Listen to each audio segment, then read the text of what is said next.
Sadhguru, I am a native of Kerala. So, in Kerala, we had floods 2 to 3 weeks ago, and I always had my mother calling me up and telling about all her suffrage, that she's going through this, she's going through that. Obviously, I'm disturbed because you are safe here and you see your parents and your loved ones in there. And I had a thought, if had I been ignorant to this fact that my state is entirely drowned in water, I would have been happy if I have not known that this fact. So if ignorance is a bliss, then why do people seek knowledge? Ignorance is bliss like this. You can do one thing.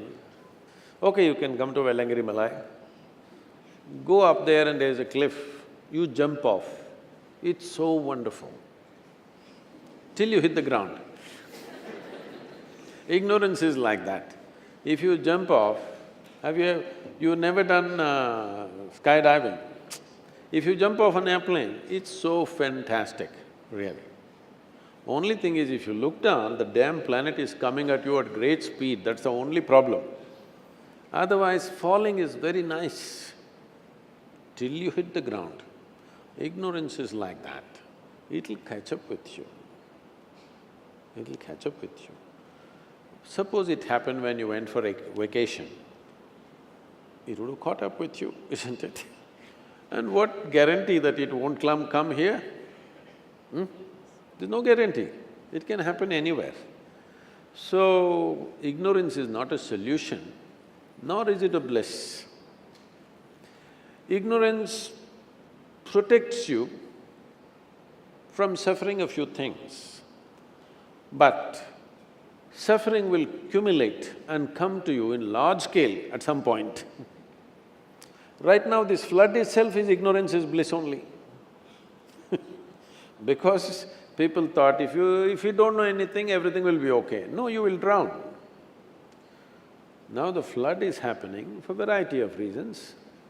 We have not seen that kind of rains, particularly in this area, in the last 8 to 9 years. This is the first time I'm seeing, after about 9 years, full-fledged monsoon. This is how monsoon should be, you understand? There is no such thing as bad rains, they're all good rains. Only in England, rain is bad. Only they sang, rain, rain, go away, okay? In India, in a tropical country, rain is always good. Are we prepared to handle the rain or not? How can we prepare to handle the rain? Can we catch it in a bucket? No. When we live in a monsoon country, when we live in a tropical country, it is a simple thing that we must have a certain level of vegetation to hold the water. In Tamil, there is some saying, I cannot repeat it verbatim, something like, only if Kaveri comes walking, she is fortune. If she comes running, she is a disaster. Why will a river run, tell me?